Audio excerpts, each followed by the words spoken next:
Big. Donald Trump. Divisive. Amanda Edwards. Elect me.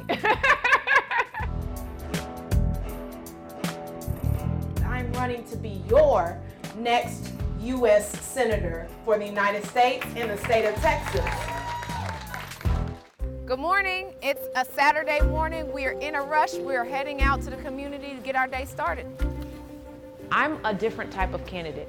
I'm a millennial. I also happen to be a woman of color. It's got surprises.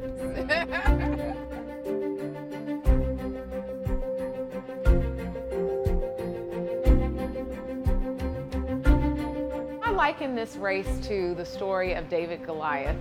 John Cornyn, he has been supported for quite some time, but we see that support eroding.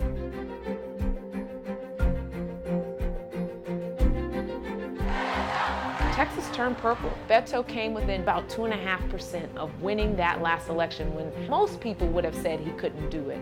Texas is changing, and it's changing rapidly. So while it might seem that I have some disadvantages by being a local elected official or being younger, these are only strengths of mine that I will bring with me, just as David was able to do against Goliath. Miss Moore, how are you? I'm doing fine. Wonderful to see you. This looks so much better. Yes. Harvey was the second worst disaster in U.S. history in terms of dollars and cents. People were made to be in very desperate circumstances. This countertop, see us talking? That's the countertop. There was nothing. Yeah.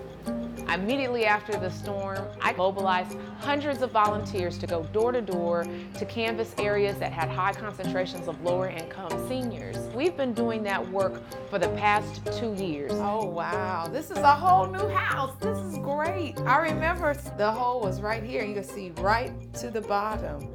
I don't feel like I'm gonna fall in now. Recovery in our country is a very slow process. When the cameras go away, the attention does as well. We cannot forget those images, we cannot forget those stories, and we have to design disaster recovery to make sure that their lives are restored. Hello there. How you doing? I'm your city council member, Amanda Edwards. How are you today? We're looking at things like expanding access to health care. John Cornyn has voted at least half a dozen times to overturn access to health care.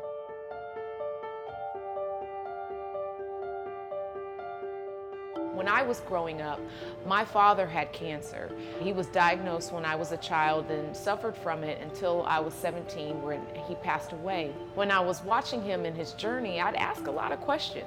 Who's paying for this? How much does this cost? What happens if the insurance company says no? Those are real questions that really reflect what families go through when they're facing life or death circumstances. Well, I'm glad you're doing well. You sound like you have a lot of energy.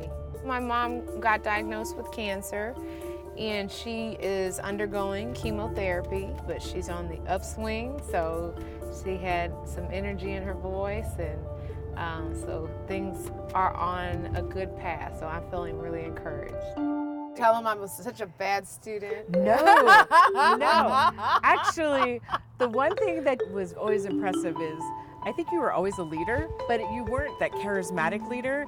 You were the quiet, confident leader. People followed you, but they didn't follow you because you were banging the cymbals. They were following you because you were doing good work. You were like challenging the status quo. How's the campaign? It's going well. It's going well. It's busy. Oh, yeah. It's a lot busier than just being a council member. Texas is a big state. It is a big state. During the Trump administration, Americans have watched our country get more and more divided, more distracted from the issues that matter most to people. Sometimes we say something like, as women, you learn by doing.